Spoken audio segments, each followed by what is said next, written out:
What is going on, everybody? Welcome back to a brand new video. And in this video, I'm doing my review of Lego Batman Legacy of the Dark Knight. The game has now been out for about a week for me because I got it like 3 days early for the pre-order. I have 100% completed it, and I have hit the platinum. I know I really breezed through this game. It's a quick game. It's Lego, you know. It's not like anything crazy. I also, to be honest, I didn't really want to take my time with this one. Normally I'll try and take my time and I'll only play like a few hours a day, like maybe 2-3 hours a day. With this, I kind of crushed it. I've been playing like 9 hours a day. I'm not even kidding. I've really been crushing this game. Probably been playing way longer than I should be, but yeah, I've done everything. I've finished everything. I've unlocked everything. There's nothing in this game that is accessible that I don't have.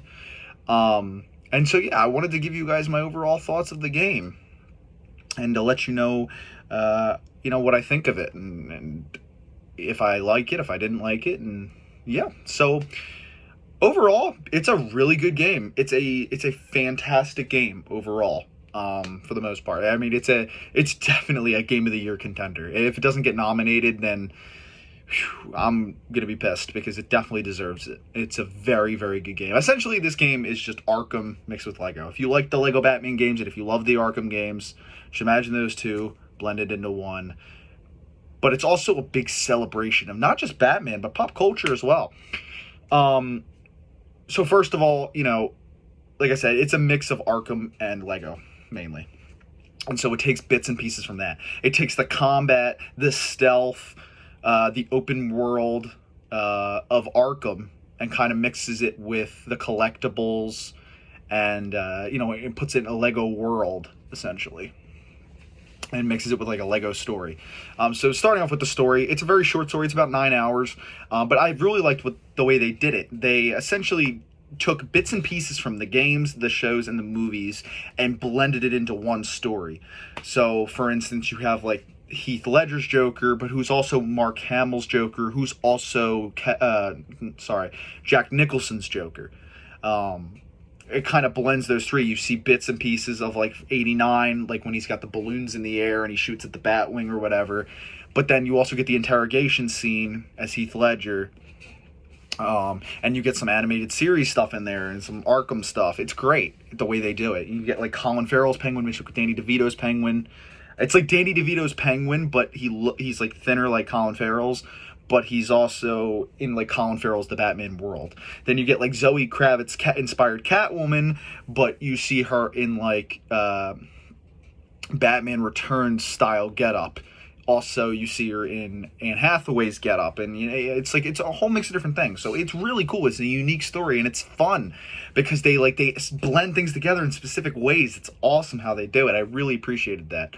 I think the ending of this game is one of the greatest endings I've actually ever played in a game. I'm not even kidding. The final two missions of this game are fucking incredible. The second to last mission takes place at Arkham Asylum, where you just get a bunch of cameos from different villains and stuff, and that's where Batman gets his back broken. He has the interrogation scene. It's great.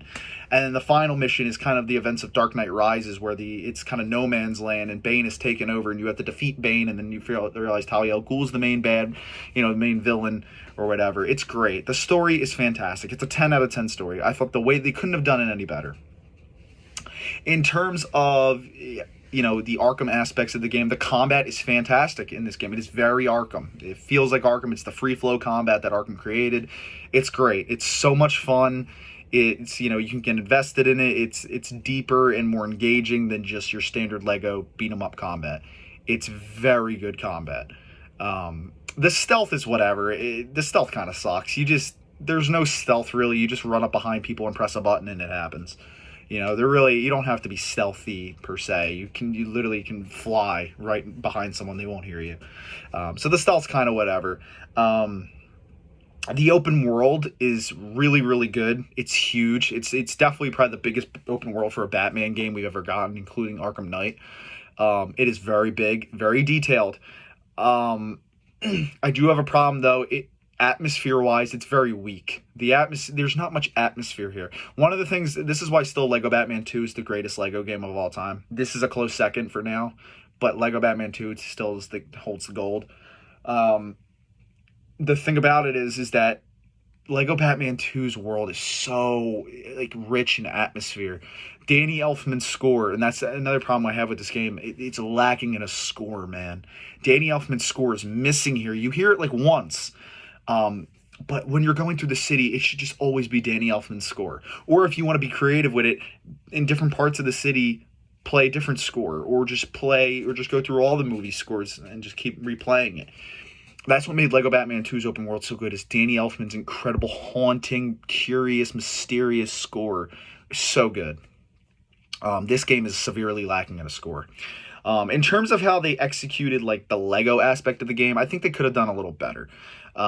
So in this, you get only 8 characters, which I'm not a fan of. To me, I think you should have did 150 to 200 character roster. Batman certainly has the roster to do it. It's got so many characters in his repertoire. It's insane. And they only use 8 of them. I understand only using 8 for the story. That's completely fine. I totally understand that. But, like, come on, give us something to go out and collect. And you do get stuff to collect, which are the suits. But the thing is about the suits, though, they almost give you all of them after you complete the story. So it's like once you're done, you don't really, there's not that hook that makes you want to go out and collect stuff. And that's another thing, the side missions in this game. They incorporated Riddler stuff, like from the Arkham games. They're not trophies, they're like puzzle boxes.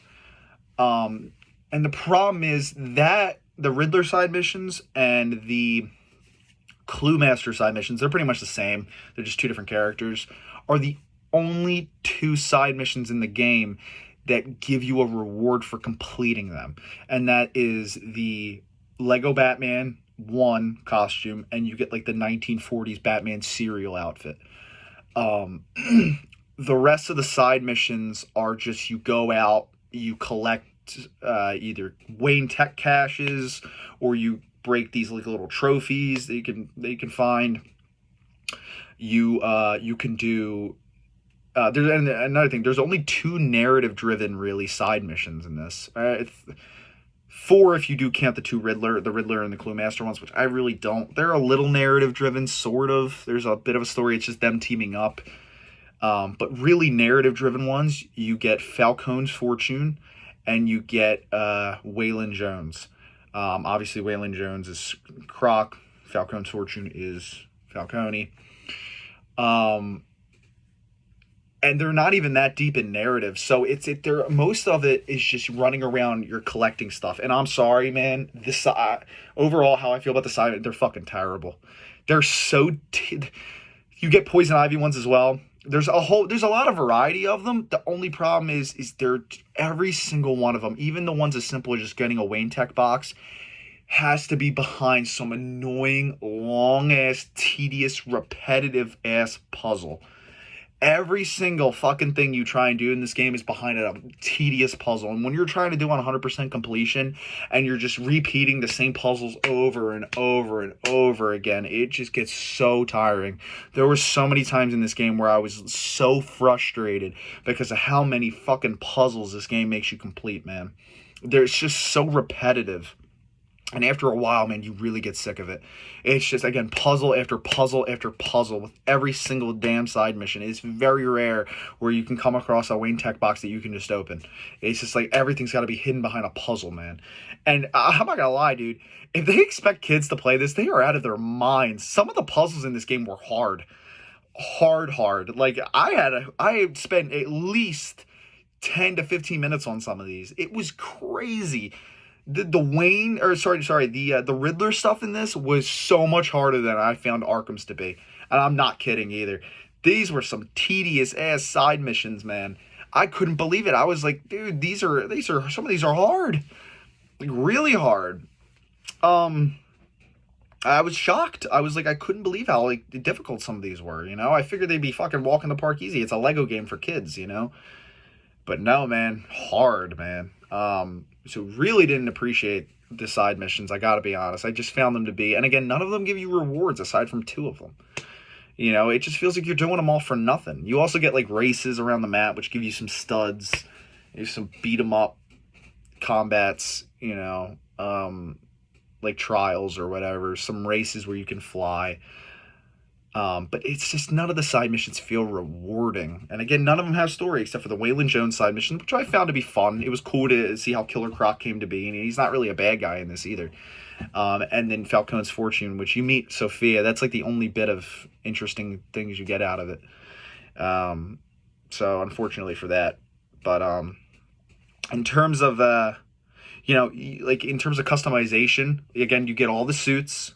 Well, almost all of them. There were some they left out that I was like, why didn't they include that? You don't get Lego Batman 2 or 3 suit, which I get the exception for 2 because you get the Lego Batman movie suit, which is almost the same thing except it has a belt and blue eyes. And then you get the newer version with just a pure black suit with the new style helmet or whatever, and the new like chest printing. But you don't get the Lego Batman 3 suit, which I found to be disappointing. I was like, where is that at? Like, as a big suit. Like, you put Lego Batman 1 and essentially 2. Why not 3? So you didn't get that. You didn't get any of the Justice League suits, the 2 of them that he wears. It would have been nice to get the Batman Returns and the Flash Michael Keaton suits. They didn't add those. Ben Affleck's Flash suit, you didn't get that either. So I found that to be a little disappointing. But for the most part, they gave you tons of suits. You get Arkham Asylum, Arkham Knight, Dark Knight, Batman Begins, Ben Affleck's Batman vs. Superman suit. You get, again, the 1940 serial. You get Adam West. You get the new comics Batman. You get a shitload of them. The Lego Batman, like I said, 2017, 89. Tons of stuff, tons of vehicles. I mean, so many. I mean, not as many as you get in like Lego Batman 3, but still a lot. You get like the Tumbler. You get all Batman's Batmobiles pretty much from every movie. I was hoping it would have included the Arkham Asylum Batmobile. They didn't add that. I was a little disappointed. You get Arkham Knights. And speaking of cars, the driving in this game was not particularly great. It's a little clunky, I'm not going to lie to you. I wish it was a little smoother. If they could just iron that out a little bit, it would be great. So not bad, it's just a little clunky. You also get a gigantic Batcave that you get to explore. And the Batcave, low-key, might be the best part of the game, dude. You get so much expansiveness in this Batcave, dude. It's gigantic. I mean, fucking huge. It's bigger than any Batcave we've ever had in any game. It's gigantic. And you get to customize it the way you want it. You get to unlock all these things that you can buy in the Batmite shop. You get to buy all these like extra decorations for around the Batcave, and you can decorate it however you want. You get these like little sections all over the Batcave where you can decorate it. And you get a nice suit display and everything, a car display. And it's cool. You get to like customize it however you want, and it's filled with tons of Batman Easter eggs. You get like the dancing Joker with the TV on his head from Arkham Asylum. You get a little statuette of Arkham Asylum that plays like the chime in Arkham Asylum. Everybody knows the dun dun dun dun, like that. Fucking awesome. When I found that Easter egg, I literally screamed like a girl. I was so excited. And there's just tons of stuff you can decorate this cave with. Tons and tons. I mean, you get like hundreds of options. It's great. The Batcave is one of my favorite parts of this game. And as for, one problem I really did have with the Batcave, though, I will say, is they hide these puzzles all throughout the Batcave, and they put them in some of the most, this is not even like a big problem, it's a nitpick, but they hide them in like some of the most random spots. It actually took me till like the very end of the game to find them all. Again, it's a nitpick, it's not that big of a deal, but yeah, customizing the Batcave is so freaking fun. But a huge thing that, and this is just because the game's new, there was a lot, and I mean a lot of bugs in this game. I was very disappointed by the amount of bugs I found. So many things, from like when you go to pick something up, the character will just stand there and walk for a minute, and then they'll pick it up. Or like when you go to grapple, you'll get like put under a building, and like your character will just be under the building, just pressing into the building like this and this, and like you sit there for a minute. A lot of that, so many times where my character just got stuck in somewhere and I couldn't get them out. I had to reset. There was one time where my game crashed. Like there was a lot of bugs, a lot. It was very upsetting. That's definitely something that they need to fix. because it is a big problem in this game, the amount of bugs. Another thing, though, which I really thought was cool, like I said earlier, this is a pop culture celebration, dude. The amount of references that are in this game is insane to me. That have no business being in here. From Back to the Future to SpongeBob to Patrick Bateman. Like when you go in the office on one of the missions, he's like talking about his car and how nice it looks, and it's literally like Patrick Bateman's dialogue from the office scene.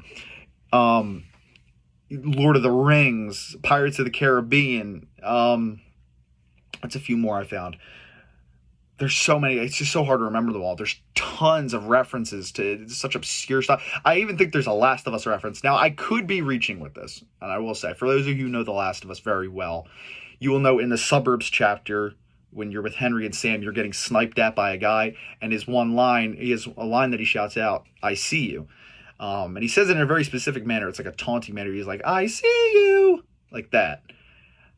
There is a line, one of the thugs in this game says that line, and it sounds literally exactly 1-to-1 from Last of Us. And I'm not just saying, oh, two guys said I see you, oh, it's from Last of Us. I mean, like, it sounds like the same guy. Like, it literally sounds like they just took the line from Last of Us and put it in this game. That could be a stretch. I might just be, like, insane, and I might sound stupid as shit right now. But I think it might be a Last of Us reference. I really do. It sounds just like it, and I noticed it immediately too. It's not I wouldn't pick up on something if I hadn't heard it before, you know. And so it definitely, I think, was a Last of Us reference. But again, I could be reaching. But then obviously tons of Easter eggs to the Arkhamverse and the rest of the movies and stuff. You get tons of that shit. This whole game is a Batman celebration, and it's great. So overall, it's a really great game. I definitely recommend buying it. I know people aren't great, like, you know, dying to spend $70 on a game nowadays. I don't blame you, but I just want to say games have always been $70. It's not like that's something new. You know, people never had a problem with it back then, so I don't really see why it's an issue now. You know, no one's forcing you to go spend $90 on like the deluxe DLC limited edition version like I did. Speaking of, though, it is nice that we are getting some DLC. If you guys don't know, in September we are getting a Joker and Harley Quinn DLC, which is going to give us a little new story pack.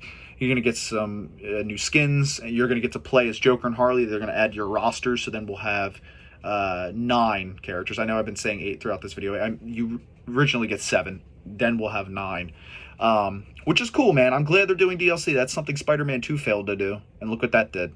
That killed that game. People fucking hate that game because of that, which I still don't get. But so yeah, I'm very happy we're getting DLC. I can confidently tell you this is the first DC video game that was a huge hit since Arkham Knight. I mean, you know, we haven't really had much of DC games since then. I mean, what have we had? We had Injustice 2. I mean, Injustice 2 was a bit of a hit. You know, I'll say since Injustice 2. That was a good game. But I was mainly talking about Gotham Knights and Suicide Squad. And I guess, you know, we had Lego DC Supervillains as well in 2018. I forgot about that game, too. That was a hit. I still haven't played that game, by the way. I still got to get around to it. But, yeah, but I was mainly talking about, like Gotham Knights, which actually isn't that bad of a game. It just wasn't received very well. It definitely could have been better, don't get me wrong. But it was nowhere near as bad as Suicide Squad Killed the Justice League. That game was a fucking mess. I don't know what they were thinking there. But yeah, this is definitely a huge success, and definitely recommend getting it. It's a really good game. So yeah, I hope you guys did enjoy. If you did, make sure to drop a like, comment, subscribe. If you've played the game already, let me know what you think of it down in the comments below. And let me tell you, or tell me if this video made you want to go buy it or not. So yeah, I'll see you guys later. Bye, guys.